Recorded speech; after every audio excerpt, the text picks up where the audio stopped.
welcome to another episode of RickabyTV, designed to demystify the world of accounts and tax and to help your business grow.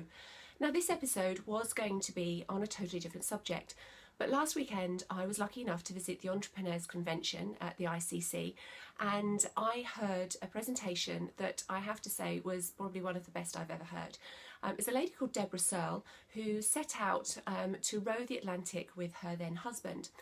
Now, they'd done lots of training. It had been planned over 4 years, so they were pretty well equipped, they thought. However, her husband was taken very poorly and had to be rescued, and she had to make the decision of whether to continue alone or whether to be rescued with him and sort of walk away or sail away from their dreams. She decided that she would continue alone. The presentation was an explanation really of the challenges that she faced and how she overcame them, and yes, she did finish. Now, there were various issues and challenges that Debra faced along the way. She managed to row into the major shipping lanes and had a close encounter, shall we say, with a large supertanker. She had an occasion where she had 2 days water and she lost all her electrics. And the rescue boat was 2 weeks away, so she absolutely had to fix her electrics so that she could continue to make drinking water from the seawater. But also she said that the major issue and challenge was the sheer isolation of 3.5 months alone on a boat. What Debra did during the presentation was talk about how she overcame those challenges and what tips and techniques she used to stay motivated. Now, I wanted to share 2 of them with you today. The first being the use of music.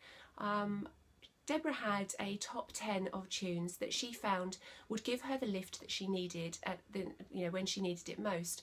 There were tunes that were sentimental, that reminded her of being with her family. There were tunes that motivated her and lifted her and gave her energy, and there were tunes that just reminded her of why she wanted to finish and why she wanted to succeed. Secondly, she found that by adopting and making a conscious choice of attitude every morning helped her. I can't imagine what that was like, sitting on a boat in the middle of the Atlantic, consciously deciding to be optimistic, but Debra said that she managed it. And what I wondered was whether that would be something that would be useful for all of you. I've certainly tried to adopt that this week. And when we're facing challenges, hopefully they won't be as bad as those that Debra faced. We're unlikely to experience that level of isolation, for example.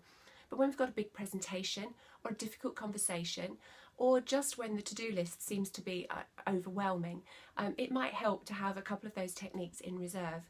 Now, I would certainly recommend, if you get the opportunity to see Debra Searle on stage, then grab it with both hands, but also give one of those 2 a try and just see whether they're useful for you.